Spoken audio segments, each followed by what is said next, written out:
Welcome to Behind the Doors, the podcast where we take you behind the scenes of residential real estate investing. I'm your host, Dan Noma Jr., here with my co-host, Marvin Cruz. We're here to help you unlock the best strategies and practice for investors.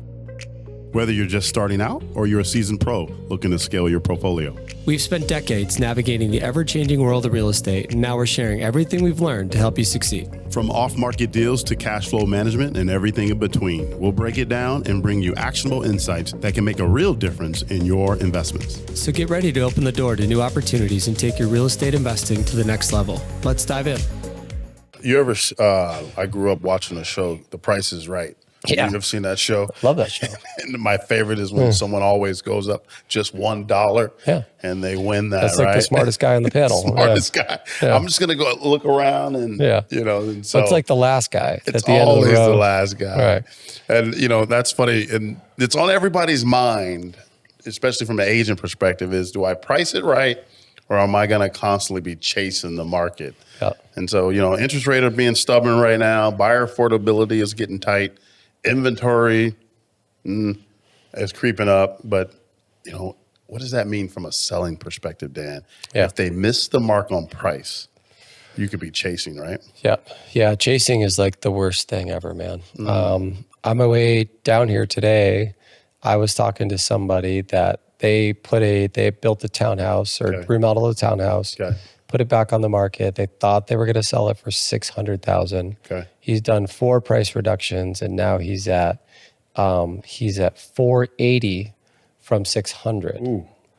$480 from $600 is where he's at now. At $600, he was way high, anyways, right? Like he knew he was shooting for the moon, but he just thought that the right buyer would come along, and of course they haven't. And now he's paying hard money against it. It's tough. Like he's in a tough spot with that one. Man. But yeah, I think the market's shifting for sure, and as a real estate agent, you can't price properties looking at comparables. That is not the way to price today. Like there's a whole new way to price properties, and if you don't catch it, you're going to end up overpricing a property. Okay. And, that's hopefully what we can get into in this one is just, how you should price and why, do it that way. I'm going to state the obvious. If you're not ahead of the market, you are behind the market. Yeah.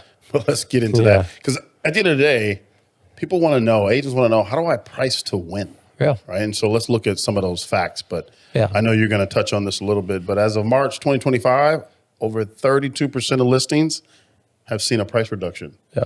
Right. That's pretty big. That's pretty significant. That's a lot. Yeah, it's a lot of properties. And that is from like stale inventory. In the month of March itself, that number was nearly double that number, right? So in the month of March, you saw almost 70% of the housing stock have a price reduction.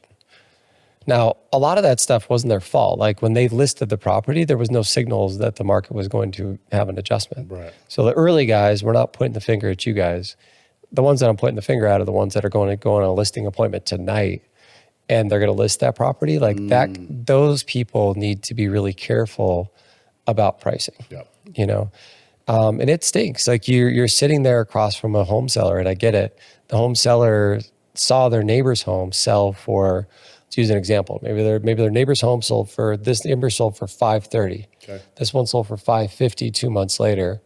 And so they've been sitting there thinking that their property was worth $550 all day, right? Maybe even more than that, right? And then you come in the door and you go, your neighbor sold for $530, this one sold for $550. These are both sold in 5 days.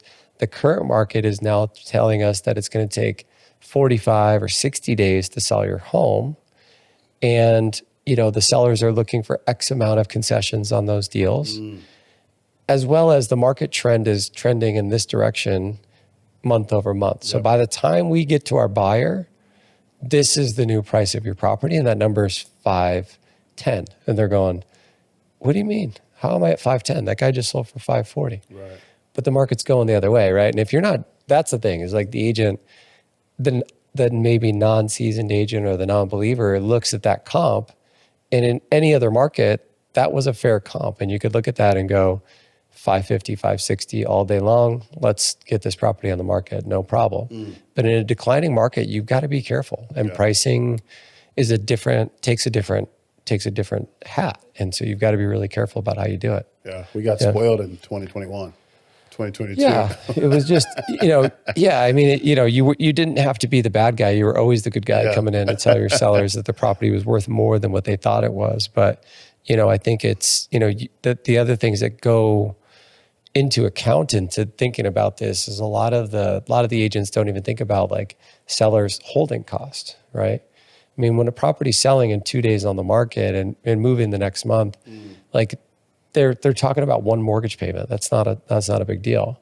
But when you're holding the property for 3 or 4 months, and maybe you're going to buy a destination property and now you've got 2 of them and you're making 2 mortgage payments, like that's when things start to get weird, and so the timing of the sale is critical, and you've got to make sure that you're pricing it in a way that with the future in mind, right? And it stinks, you just have to be willing to have the conversation with them. So what I say to agents is like start with the comp, right? So if the high comp was 550 in our example, right? If that was the comp and you've got a model match and that's, in a normal market or an appreciating market, you would have priced it at 550 or 560.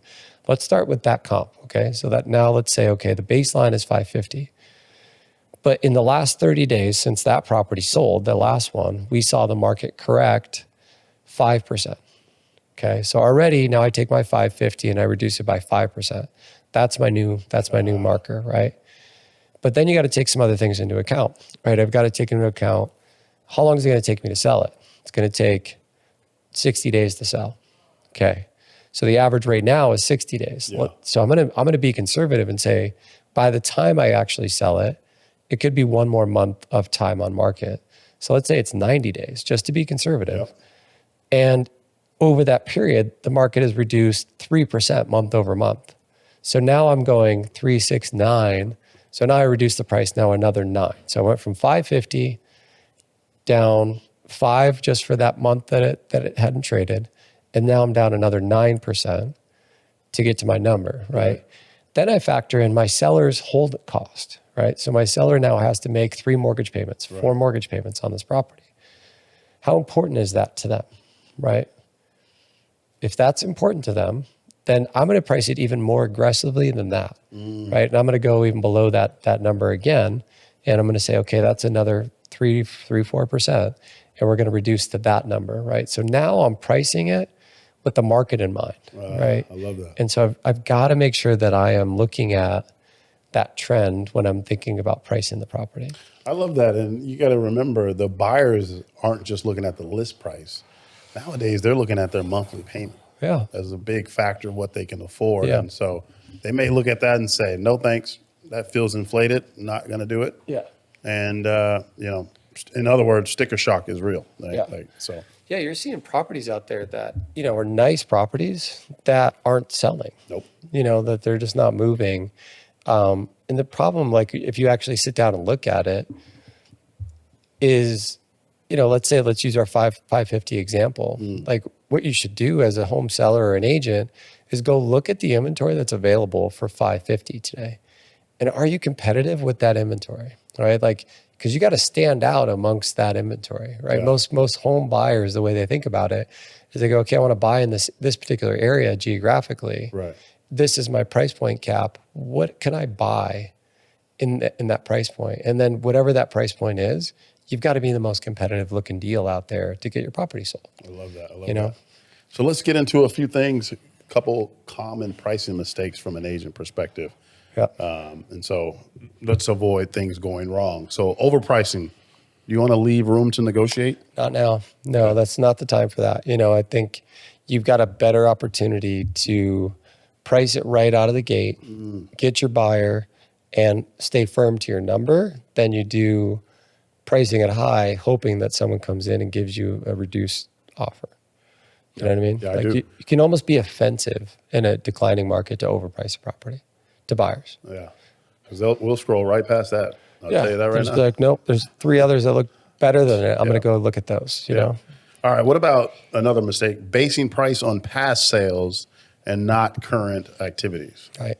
Yep. Yeah, I mean, that was my comp, example that I gave you. I mean, you've got to look backwards to create a certain baseline, but then you got to start looking forward to go, okay, where are we going and how long, like that timing of that process is key. So relying on those outdated comps is not the end of the game anymore. Yeah. It used to be, it's not anymore. Yeah. You've got to take into account days on market trends, local buyer activity. How long is it going to take me to push this thing out to the market? And then, the one I think that's the killer is a lot of agents will, say to a seller to appease them or maybe get the listing, like let's test the market. Let's see if we put it out there at 560, if anybody bites. Yeah, I hear that a lot actually.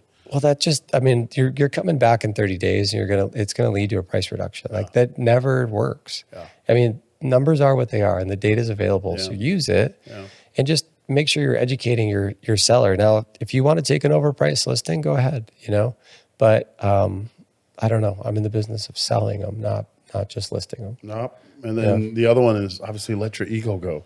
I know it's emotional, but you always say, and it's one of my favorite lines, and now I repeat it, the home is only worth what someone's willing to pay for it. And so you might have put $60,000 in that kitchen. Right. Don't mean I care about that.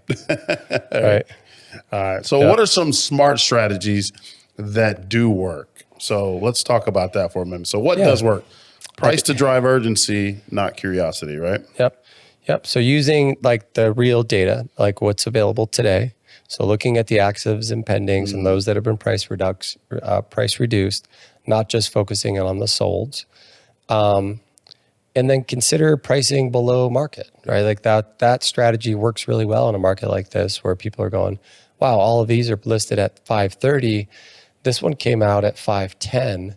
You might get a couple bids on that thing and you could bid them up to 520. Yeah. Like that could happen, Like that, yeah. So I think there's an advantage to pricing below market to generate more or multiple offers.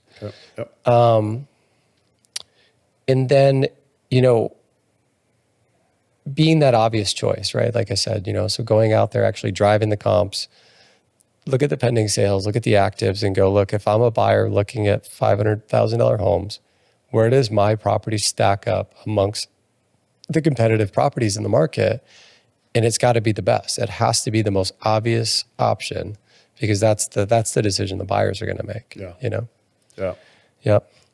And in closing, I would just say, one of the truths that I do know is the longer that home sits on the market, the more likely it's actually going to go lower than where it should have been priced from the beginning. Right. Yeah. Because that's what everybody sees, right? Yeah. Most people look at that and they're like, oh, the property's been on the market 200 days. The seller must be crazy. They must have had 20 price reductions. They did. I mean, the stories are all there. So don't show your cards. Get it priced right out of the gate. Just educate your sellers and you'll actually move them, Thanks for tuning in to another episode of Behind the Doors. We hope you found today's insights valuable for your real estate investing journey. Remember, real estate success doesn't happen overnight, but with the right tools and strategies, you can build long-term wealth and create passive income. If you enjoyed the show, be sure to subscribe, leave us a review, and share it with others who are passionate about real estate investing. Don't forget to follow us on social media for more tips and exclusive content. Until next time, keep unlocking new opportunities, and we'll see you on the next episode of Behind the Doors.